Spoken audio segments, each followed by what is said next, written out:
규칙적인 기도의 힘이라는 제목으로 말씀을 전하겠습니다.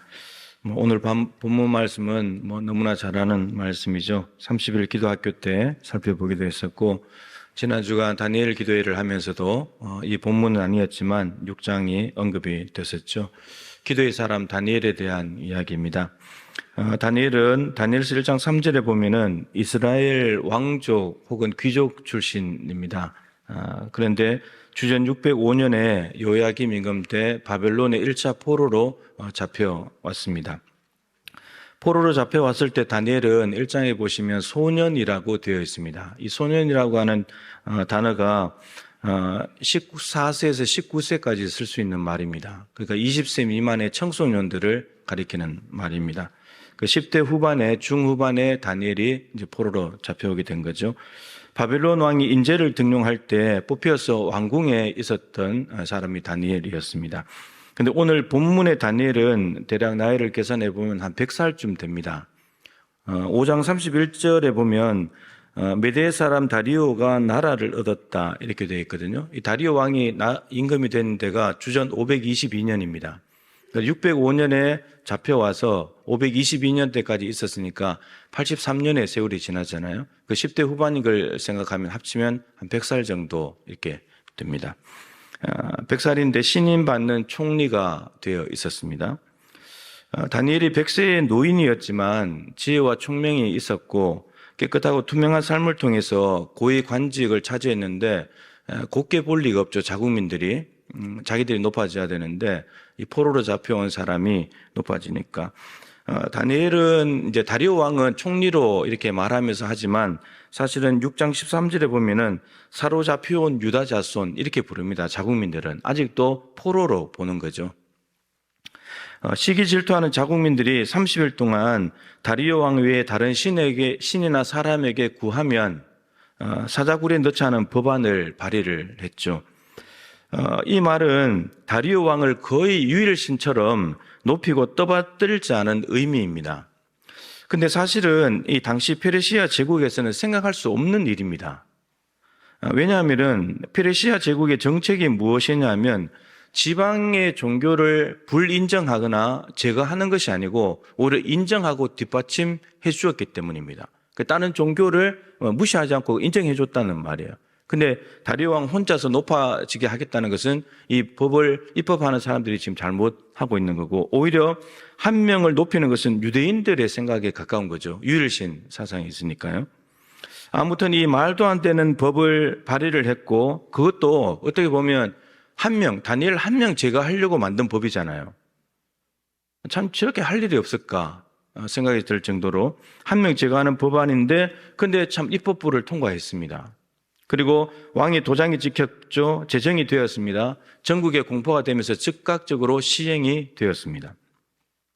중요한 것은 이런 상황에서 100세 노인인 다니엘은 어떻게 대처하는가 하는 겁니다. 이 고난과 이 어려운 순간들을 어떻게 이겨나가는가 하는 것입니다.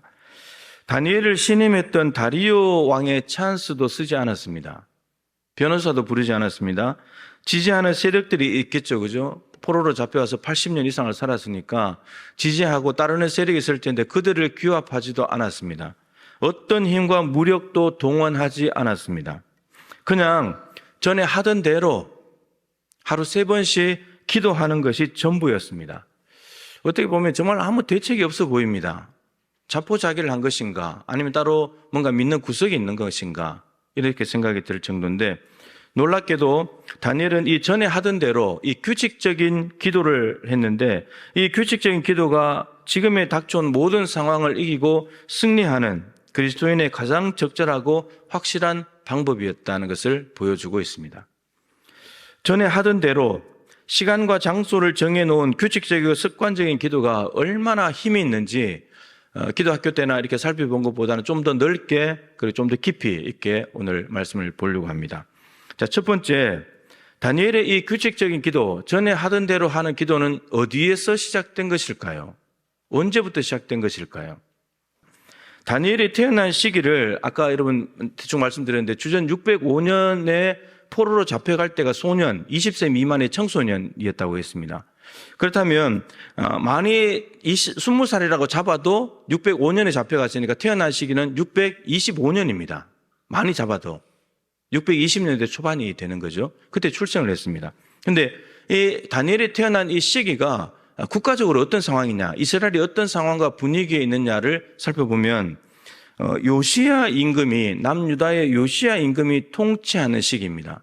요시야 왕은 주전 640년에 왕이 되었습니다. 8살에 임금이 됐는데 31년 통치했습니다. 609년까지 통치를 했습니다. 그러니까 이 요시야 임금의 기간을 보면 다니엘은 요시야 임금이 통치할 때 태어난 겁니다. 근데 요시야 임금이 어떤 인물인가 하면 8살에 임금이 됐는데 통치한 지 8년이 됐을 때, 그래 16살이 됐을 때죠. 640년에 왕이 됐으니까 8년 지났으면 632년. 632년일 때 뭘 했느냐? 하나님을 찾았대요. 하나님을 찾았다고 되어 있습니다. 그리고 12년이 지났을 때, 그로부터 4년이 더 지났을 때 628년이죠. 1차 종교 개혁을 했습니다. 1차 종교 개혁을 했고 두 번째 18년이 됐을 때, 왕이 됐는지 18째 해가 됐을 때, 그 주전 622년이죠. 2차 종교 개혁을 했습니다. 그때는 뭘 했냐? 성전 수리를 했습니다. 왜 성전 수리를 했냐면 아버지가 아몬, 할아버지가 므낫세인데 남유다를 완전히 초토화시켜 놓은 것이 므낫세 임금이거든요. 온갖 우상들을 다 갖다 놨기 때문에 성전 안에다가. 근데 그 성전을 우상을 다 버리고 하다 보니까, 처리하다 보니까 성전을 수리를 했었어야 됐어요. 성전을 수리했다는 말은 무너진 곳들을 보수하는 정도가 아니라 우상을 다 없애버리고 새롭게 했다는 말입니다. 성전을 청결하게 했습니다. 그리고 더군다나 이 성전에서 율법책을 발견했죠. 율법책. 이 율법책을 발견하게 되면서 2차 종교개혁은 더욱더 가속화됩니다. 그 율법책을 발견했을 때가 622년이잖아요. 그럼 다니엘이 625년에 태어났거든요. 많이 잡아도. 그 4년, 4살 때 다니엘이 태어난 겁니다. 근데 그 율법책이 어디를 가리키고 있냐면요. 신명기를 가리킵니다. 더군다나 그 발견한 율법책을 훌다에게 보내가지고, 여선지 훌다에게 보내서 말씀을 점검하게 할 때 그때 나오는 내용들이 어떤 내용들이냐면 신명기 6장, 신명기 12장, 신명기 18장의 내용들입니다. 근데 신명기 6장에는 무슨 내용이냐면 쉐마가 나옵니다. 쉐마. 이스라엘아 들으라.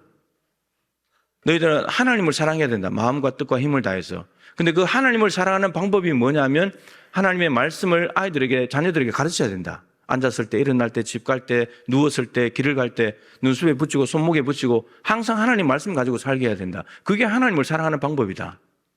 그리고 신명기 12장에는 하나님이 이름을 두시는 성소, 지정하신 성소 거기에서 예배해야 된다. 예루살렘 성전입니다.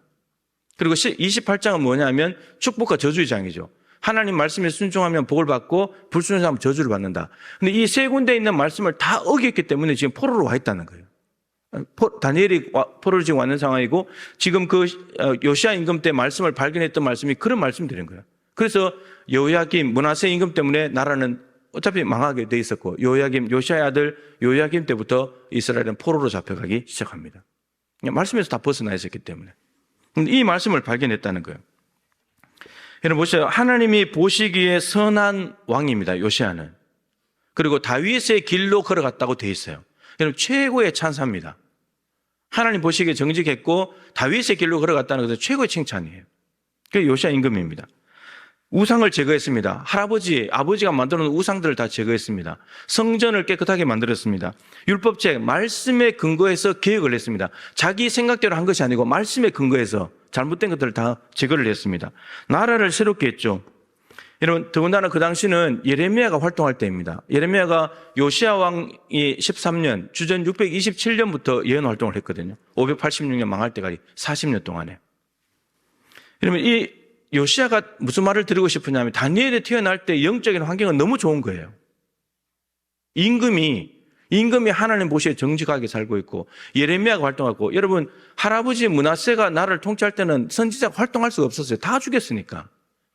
율법책을 성전에서 발견했다고 하는 말은, 여러분 이게 어떻게 성전에 당연히 율법책이 있어야지. 발견했다는 말은 므낫세 아몬 시대를 거치면서 말씀을 볼 수 없었다는 뜻이에요. 그런데 요시야 임금 시대에 이런 일이 벌어졌다는 거죠. 여러분 이런 너무나 좋은 환경 속에 다니엘이 태어났던 겁니다. 그래서 여러분 포로로 잡혀갔을 때 바벨론 왕궁에서 인재를 등용할 때 다니엘이 1장에 나오는 대로 나는 왕의 음식과 포도주를 마시지 않겠다. 나를 더럽히지 않겠다. 여러분 이게 어디서 나왔겠습니까? 자기를 정결하게 지키겠다는 게 어디서 나왔겠습니까? 쉐마에서 나오는 거예요. 쉐마의 말씀에서. 나는 하나님만 신실하게 섬기는 하나님 앞에서 구별된 삶을 살겠다. 정결한 삶을 살겠다. 이걸 지금 고집하는 거거든요. 여러분 포로는 복종할 뿐이지 무슨 자기 주장이 있어요. 근데 그걸 말씀을 가지고 자기를 정결하게 하겠다고 지금 저항해서 싸우고 있는 거죠. 다니엘은 하나님의 선하시고 기뻐하시고 온전하신 뜻이 무엇인지 분별해서 구별되고 정결한 삶을 살겠다고 포로로 잡혀온 이방 땅에서 지금 말씀대로 살려고 몸부림치고 있다는 거예요. 여러분 이 정결에 관한 기준과 분별력, 포로의 신분에서 이렇게 말씀대로 살겠다고 하는 삶은 바로 쉐마, 말씀 교육에서 나옵니다.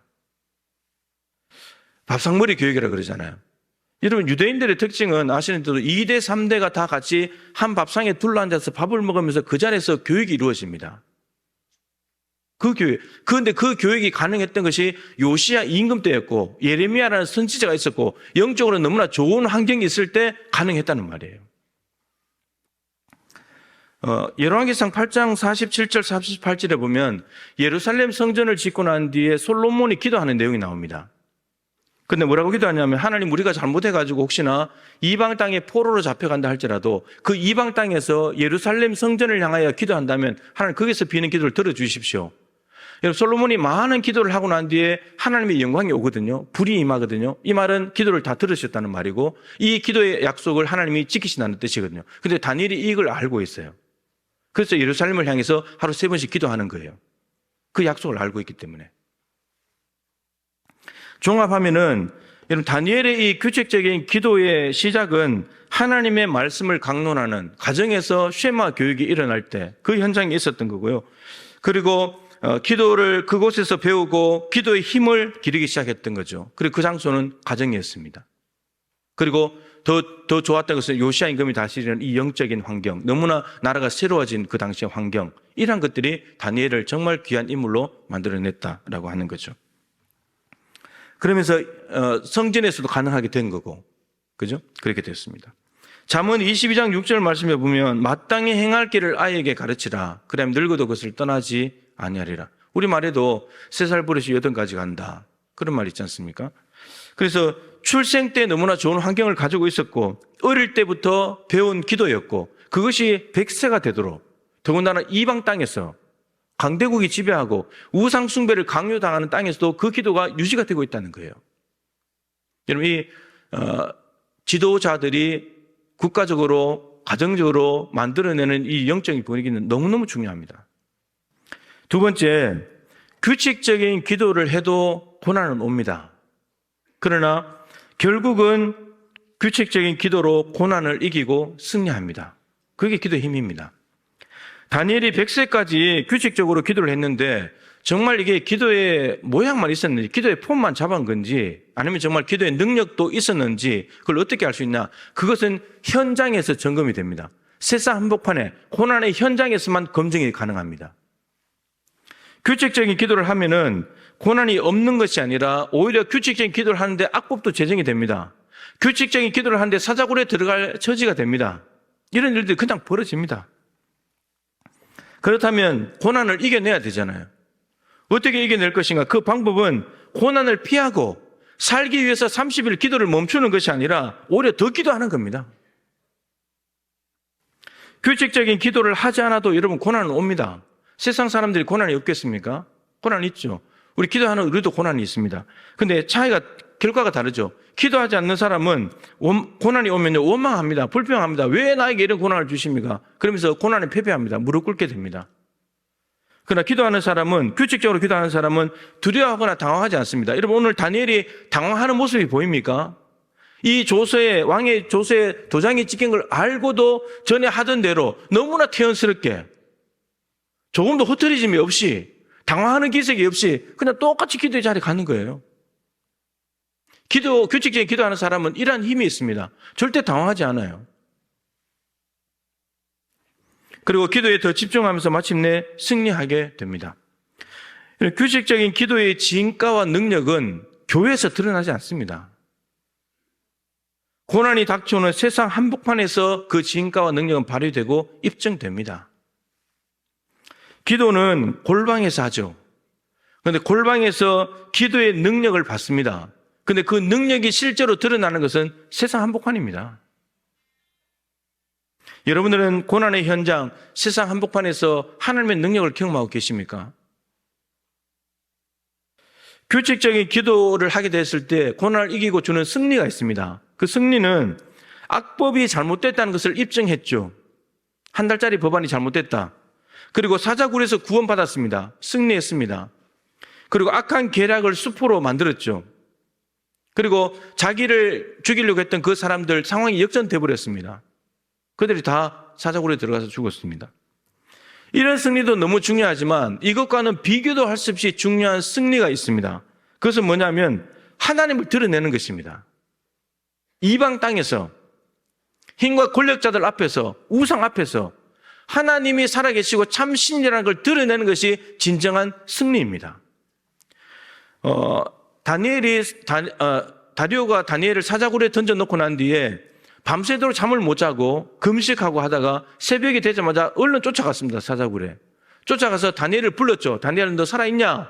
불렀을 때 다니엘이 대답하죠. 6장 22절에 보면 나의 하나님이 이미 그의 천사를 보내셨다고.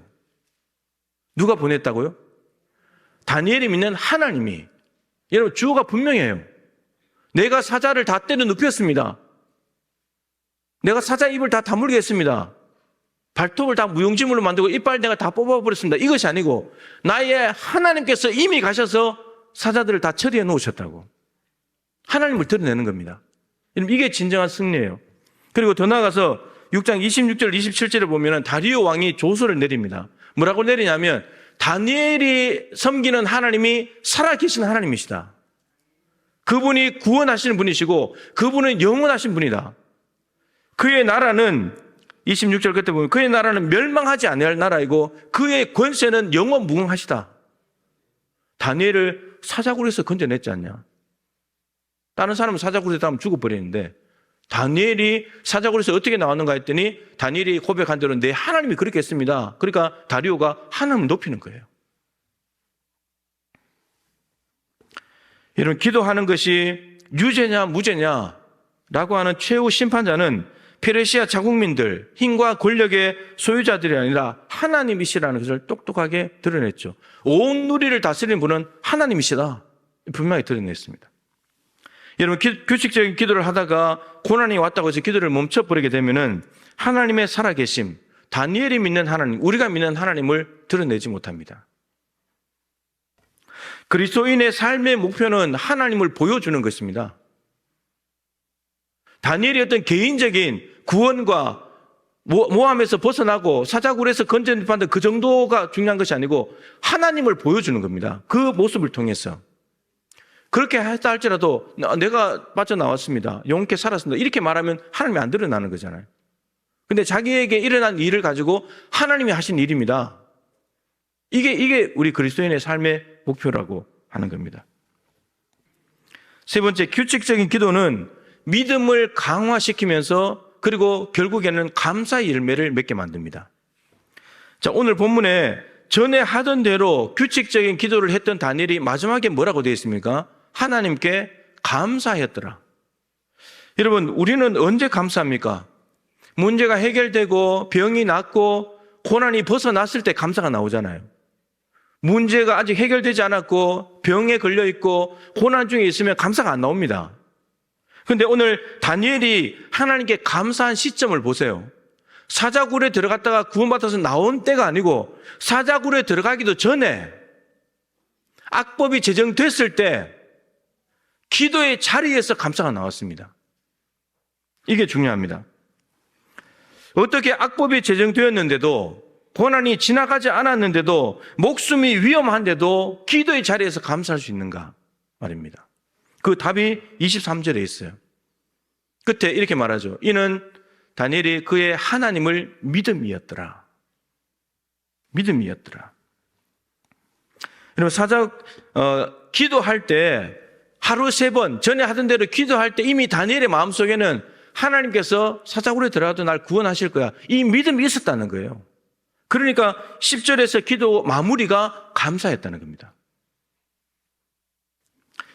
여러분, 우리는 순서가 이렇습니다. 우리는 기도를 하게 되고 기도하고 난 뒤에 문제가 해결되면 그 다음에 믿음을 가지고 감사를 하든지 감사하면서 믿음을 가지게 됩니다. 근데 다니엘은 기도하면서 믿음이 있었고 감사가 됐고 그리고 문제가 해결됩니다. 이게 좀 더 나눠보면 기도의 자리에서 하는 것과 그리고 현장에서 하는 것이 나눌 수 있는데, 우리는 어떠냐면 기도의 자리에 있는 것은 기도밖에 없어요. 그리고 현장에 가야만 문제가 해결되는 걸 보고 믿음이 생기고 감사가 나와요. 근데 다니엘은 기도의 자리에서 기도가 있고 믿음이 있고 감사까지 있어요. 그리고 현장에는 문제 해결되는 것만 보는 거예요. 그러니까 이미 기도의 자리에서 성패가 나눠져 버린 거예요. 여러분들은 기도의 자리에 뭐가 있습니까? 기도만 있지 않습니까? 정말 믿음이 있습니까? 감사가 있습니까? 기도를 끝내고 기도의 자리를 들고 일어날 때, 마무리하고 일어날 때 정말 감사가 있습니까? 왜 우리는 기도하면서 하나님을 믿는다고 말하는데 왜 감사가 안 되냔 말이에요. 현장에 가서 어떤 일이 일어나도 감사도 잊어버리고 왜 감사가 안 되냔 말이에요. 우리의 믿음이, 기도할 때 믿음이 참 믿음이 아닌 거예요. 하나님 믿는다고 말하지만 하나님이 해주실 줄 믿습니다. 그런데 진짜 안 믿는 거예요. 다니엘은 사자굴에서 건져주실 줄 믿습니다. 믿으니까 감사가 된 거예요. 믿음은 들음에서 난다 했죠. 들으면 그리스도의 말씀에서 나옵니다. 여러분, 말씀을 들을 때 믿음이 생깁니다. 근데 그 생겨난 믿음이 어떻게 자라냐? 기도를 통해서 자랍니다. 그리고 자라서 맺히는 열매가 뭐냐? 감사합니다. 말씀을 마치겠습니다. 여러분, 믿음이 자라고 있습니까? 여러분들의 믿음이 자라고 있습니까? 여러분, 믿음은 공짜로 자라지 않아요. 대가를 지불해야 됩니다. 시간이라는 대가를 지불하고 규칙적인 기도의 자리가 있어야 됩니다. 그 기도의 자리에 물론 말씀도 있어야 되고요. 규칙적인 기도를 통해서 믿음의 근육을 조금씩 키워나갈 때 기도의 자리에서 감사를 맛보게 될 것입니다. 여러분, 큰 행사 이후에 느슨해지기 쉬운 상황이죠. 2023년도 벌써 3분의 1이 지나가고 있어요. 이제 가정의 달이 다가옵니다. 규칙적인 기도를 통해서 적은 믿음을 큰 믿음으로 키우면서 이미 감사하는 마음이 있으면 좋겠고, 그것을 통해서 세상에 있는 고난 한복판에서 승리하는 저와 여러분이 되실 수 있기를 바랍니다.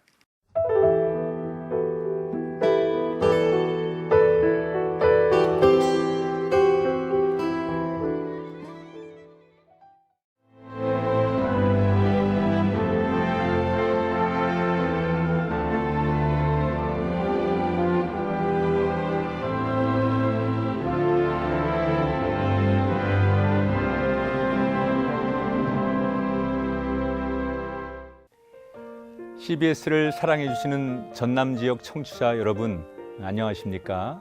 CBS 재단 이사장 꿈의 교회 김학중 목사입니다. 여러분의 사랑과 관심 덕분에 전남 CBS가 순천시 장천동에 새로운 사옥을 마련하게 됐습니다. 이 방송국 사옥이라는 것은 단순히 건물을 짓는 의미에 지나지 않습니다. 전남 지역 복음 전파와 특별히 다음 세대를 위한 미래 비전을 세우는 일입니다. 코로나19로 모든 활동이 중단되고 또 관계가 단절되는 상황이지만 우리 CBS 방송만큼은 우리의 발길이 닿지 않는 곳까지 구석구석 하나님의 말씀을 전하는 위대한 힘을 지니고 있습니다. 이 방송이 믿음의 반석 위에 굳건히 세워질 수 있도록 여러분들께서 벽돌 한 장 한 장씩 쌓아가는 마음으로 전남 CBS를 위해 후원해 주시고 기도해 주시기를 간곡히 부탁드립니다. 여러분의 이 작은 행함이 CBS를 통해서 교회 공동체를 회복하고 누군가의 믿음을 소생시켜 줄 굳게 믿습니다. 여러분 한 분 한 분을 축복합니다.